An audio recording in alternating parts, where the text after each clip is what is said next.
These are the most messed up things Family Guy somehow got away with, starting with an episode so controversial, it's a miracle the show wasn't pulled off the air on the spot. If you thought Family Guy was just about talking dogs and fart jokes, buckle up. Let's kick things off with what's arguably one of the most shocking jokes the show has ever made. You know, just a little bit of casual time traveling to make sure 9/11 happens. Yeah, that happened. In the episode Back to the Pilot, Brian and Stewie travel back in time and inadvertently stop 9/11 from happening, And not just for yourself, for everyone. You could stop 9/11. altering the course of history. And you'd think, oh wow, what a good thing. But no, in Family Guy world, that's a bad thing. Peter somehow gets wind of this, and in true Peter fashion, he decides to fix the timeline, which means making sure 9/11 actually happens. Let that sink in for a moment. Peter Griffin, America's favorite idiot, Sided tape. I think I can do about 7 minutes worth of funny stuff with it. That should get us to the Meg kissing booths. goes out of his way to ensure that one of the most tragic events in history unfolds as scheduled.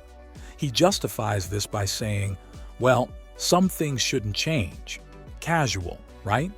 What's really wild here is that the writers turned this into a joke. They use a horrific event like 9/11 as a punchline for time travel shenanigans, Promise you, all of this can only end badly. Dewey, it's fine. I prevented 9/11. How could that possibly be a bad thing? I mean, come on, I saved like 200 lives. and somehow this aired on TV without the network spontaneously combusting from backlash.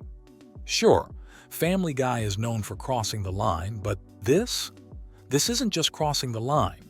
It's pole vaulting over it and landing directly in, what were they thinking? Territory. Thank Mr. National Hero for stopping the 9/11 terrorist attacks and saving our country. Somehow, the joke never caught enough fire to get Family Guy canceled, but it definitely got people talking. You have to wonder what the writer's room was like that day. Hey, what if we have Peter Griffin mess with 9/11s for laughs? And someone actually agreed. If there's one thing Family Guy loves, it's turning terrible situations into musical numbers. Take the prom night dumpster baby song, for example. In this darkly comedic moment, they decided to make fun of teenage pregnancies by showing babies who were discarded in dumpsters. I'm singing right from the soul. He's singing right from the soul. My fanny needs a blanket. But of course, they weren't just abandoned. They were singing about it. You know, just like every baby does when they're tossed out after prom night, right? As the babies croon their tune, dragging their umbilical cords behind them, you start to wonder how far Family Guy can push this before it stops being funny. Spoiler alert, it stops being funny about 5 seconds in. But do they stop? Nope. They double down, adding a priest into the scene just for an extra dose of, why are we watching this? What's crazy is that this isn't some blink and you'll miss it joke. It's a whole musical number. These babies sing, dance, and twirl like they're auditioning for America's Got Talent. Only, you know, they're from dumpsters. Even in a show like Family Guy, this one feels like they're poking the bear of public outrage just to see what happens. And somehow, it got past the censors. I guess Fox just threw up their hands at this point and said, well, it's Family Guy. What did you expect? There's pushing the limits of good taste, and then there's Quagmire and Meg. If you're familiar with the show, you know that Quagmire is, well, Honestly, 2. Really? Yep, I brought the ashes of my 3rd grade teacher, Mrs. Nicholson, and let's call him problematic when it comes to women. But when Meg turns 18, he takes things to a whole new level of creepy. In one episode, Quagmire sets his sights on the barely legal Meg, and what follows is an incredibly disturbing storyline that's played for laughs. Quagmire isn't just hitting on Meg, he's seriously pursuing her.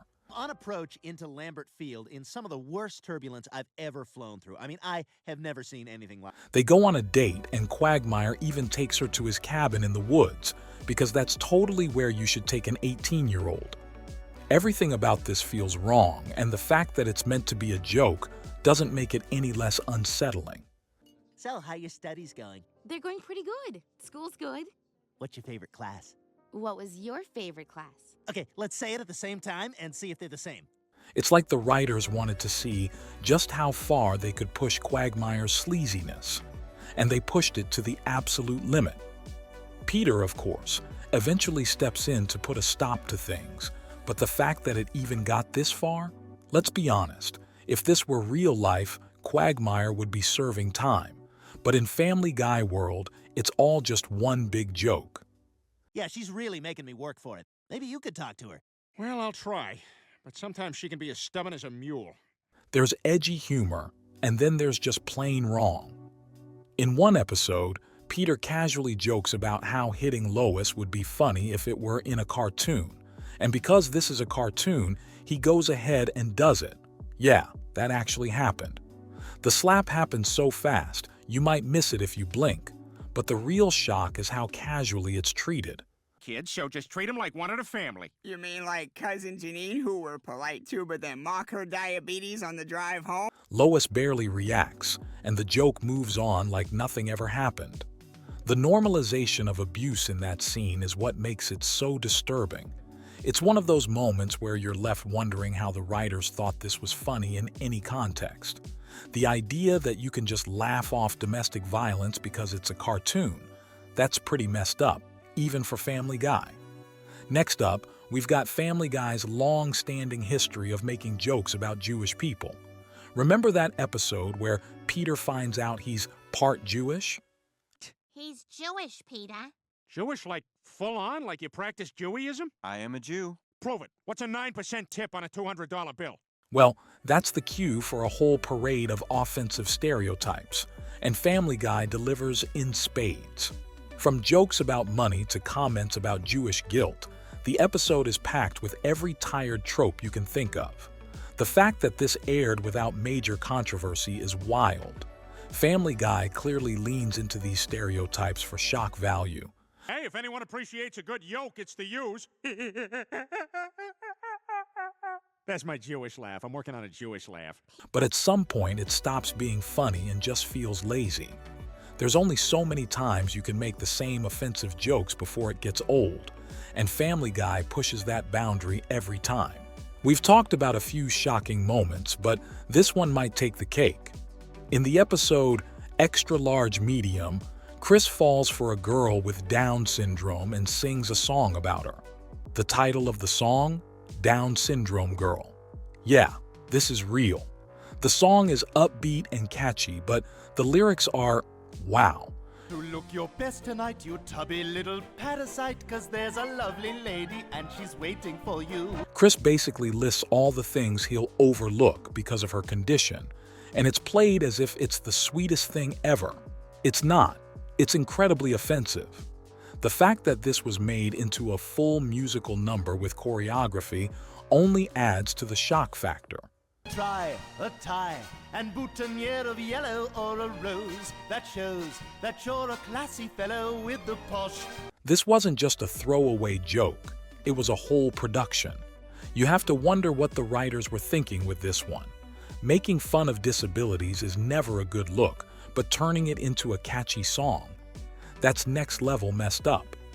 As if the 9/11th joke wasn't enough, Family Guy also decided to throw Osama bin Laden into the mix. I'm not gonna be able to do it now. I'm not gonna. Okay, all right. Okay, no, I gotta get all the laughs out. Okay, gotta get all the laughs out. In the episode PTV, Peter creates his own TV station and includes a skit where bin Laden is bumbling his way through recording a terrorist video. Because, nothing says comedy like terrorism. Watching bin Laden trip over his lines while Peter mocks him is one of those moments where you're not sure if you should laugh or just cringe. Sure, bin Laden was a real-world villain, but making him the butt of a joke in this way feels uncomfortable, to say the least. Okay, all right. Today sometime. Stop making that face over there! What are you doing? I can't. He makes that face and it makes me laugh. It's hard to imagine another show getting away with this, but somehow, Family Guy pulled it off. Let's talk about Brian, who's supposed to be the voice of reason in the Family Guy universe. But even the family dog isn't immune to saying some truly messed up things. Hey, it's me. Knock, knock. So, you got my money? Huh? Oh yeah, I'll pay you soon. Yeah, well, here's a suggestion. In one episode, he straight up drops an anti-Semitic joke out of nowhere. When he's asked about his disdain for religion, Brian makes a comment implying that every problem in the world can be traced back to the Jews. Yes, you heard that right. It's bad enough that Brian says this with zero hesitation, but the fact that no one else even bats an eye makes it worse. The joke lands in that weird territory where it's not just offensive, it's jarring. This is a prime example of Family Guy's dark humor crossing the line into something that's more cringeworthy than funny. The writers clearly wanted to push buttons with this one, and they succeeded, just not in a good way. The casual nature of the joke makes it feel like the show is condoning the sentiment, which is where the real controversy lies. Moving on to a musical moment that's as disturbing as it is memorable. Remember the time Peter had a stroke? Of course you do. But in true Family Guy fashion, they don't just stop at the joke. No. This is my good arm. Bring the beer over here. That's better. They crank it up by making Peter's stroke symptoms into a dance number. You know, because nothing says hilarious like mocking people with disabilities. The stroke, so let's laugh about it. Honestly, it's hard to even describe how uncomfortable this scene is. But that's Family Guy for you, taking a serious medical condition and turning it into slapstick humor.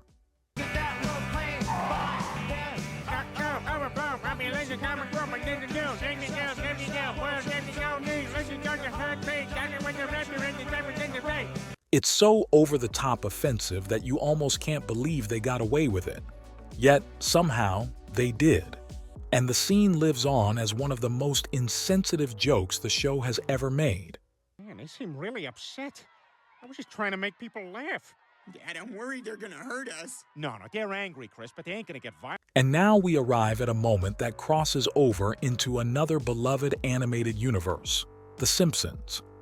In the episode The Simpsons Guy, Family Guy does the unthinkable. For putting us up until we find our car. And thank you for not being a band of hippie murderers. They have Quagmire hook up with Marge Simpson. If you're thinking, well, maybe it was a tasteful homage to another animated classic, then clearly you don't know Quagmire. Quagmire, being the sleazebag he is, gets Marge into bed, and it's just as uncomfortable as you'd expect. But it gets worse. Cutie patootie, then you're a peeny vagini. Aww. Afterward, Quagmire brags about it to Peter, almost like a conquest. The writers went all in on this joke, turning Marge into another one of Quagmire's victims for no reason other than shock value. Meg, there's something we need to talk about. Dad, I swear to God, I thought you could flush those things. Meg, you ever heard of Joan Van Ark? No. And the fact that it's Marge, a character known for being the moral backbone of The Simpsons, makes it even more jarring. It's one thing to make an edgy joke about a random character, but to bring in someone as iconic as Marge Simpson just to turn her into a punchline, that's a whole new level of disrespect. And of course, Quagmire has zero remorse. Typical. Get away from my daughter, you pervert! Meg, get in the car. We're going home. I'm not going home. I'm 18 and you can't tell me what to do anymore. Meg, I'm only gonna say this once. And here we go. One of the most jaw-dropping moments in the show's history. In the episode Patriot Games, Peter attends a tour of a Holocaust museum. Instead of treating it with the reverence it deserves, he turns it into another opportunity for a tasteless joke. Fake! Look, this cowboy hat comes right off! He casually laughs at an exhibit, then wonders aloud why the Holocaust is such a big deal. The sheer audacity of this scene is mind-blowing. The Holocaust is one of the darkest chapters in human history, and Family Guy treats it like just another throwaway gag. The lack of any meaningful reaction from the other characters only adds to the discomfort. It's almost as if the writers were daring the audience to get offended, and they succeeded. Peter's cluelessness is often played for laughs, but here, it just feels wrong. There's no punchline clever enough to justify making light of something so horrific. And now we come to a moment that's offensive on a whole different level. Stephen Hawking, one of the greatest minds of our time, is reduced to nothing more than a cheap gag in Family Guy. In one episode, Peter comes face to face with a character meant to be Stephen Hawking. Overjoyed. This is the crowning achievement of my career. It validates the work of a lifetime. Complete with a robotic voice and wheelchair. You'd think maybe they'd make a joke about his genius or his contributions to science. Nope. Instead, they mock his physical condition. The entire joke revolves around Hawking's disability, with Peter pointing out how funny it is that the man can't move. It's one of those moments where you want to look away from the screen out of pure discomfort. Hawking's legacy should be one of brilliance and resilience, but Family Guy reduces him to a walking punchline. If he could walk, that is. Yeah, it's that bad. And now, for one of the most uncomfortable episodes of all, the time Peter finds out that one of his ancestors was a slave owner. And because Family Guy can't resist taking things to the extreme, Peter not only embraces this discovery, he recreates the experience. In the episode, Peter Griffin, husband, father, brother. Sure you want to go through with this, Brian? Because, you could have puppies with another dog. Oh, or maybe with a condor. Yeah, then you'd have flying puppies. Do you like that, Brian? Peter brings slavery into his modern-day life as though it's a quirky hobby. This one isn't even played as a quick joke. They stretch it out for the entire episode, making Peter's bizarre journey into becoming a slave owner the main plot line. It's offensive, tone-deaf, and makes you wonder how anyone thought this was a good idea. Slavery is one of the darkest periods in history, and treating it like a comedic plot device? Yeah, that's a new low, even for Family Guy. In a show filled with offensive jokes, this one still stands out. In the episode Turban Cowboy. Wow, this place is really cool, Mahmood. It's like ear-bloodening sounds had sex with nose-bloodening smells, and this is their baby. Peter becomes friends with a man who turns out to be a terrorist. The punchline? Peter unknowingly helps him plot a terrorist attack. Oh, but it gets worse. Peter goes on to make a joke about becoming a suicide bomber himself. Yes, really. There's edgy. And then there's this. Peter casually walks around with a bomb strapped to his chest, trying to detonate it for laughs. The whole thing is so tone-deaf, it's hard to believe it aired on national television. It's one thing to make fun of silly topics, but when you start joking about terrorism and suicide bombers, you're crossing into seriously problematic territory. That's just a taste of the many controversial moments Family Guy has managed to sneak past the censors. If you thought the show couldn't get any more outrageous, trust me, there's plenty more where that came from. Make sure to like, subscribe, and hit that notification bell, or who knows, Peter might decide to mess with your timeline next.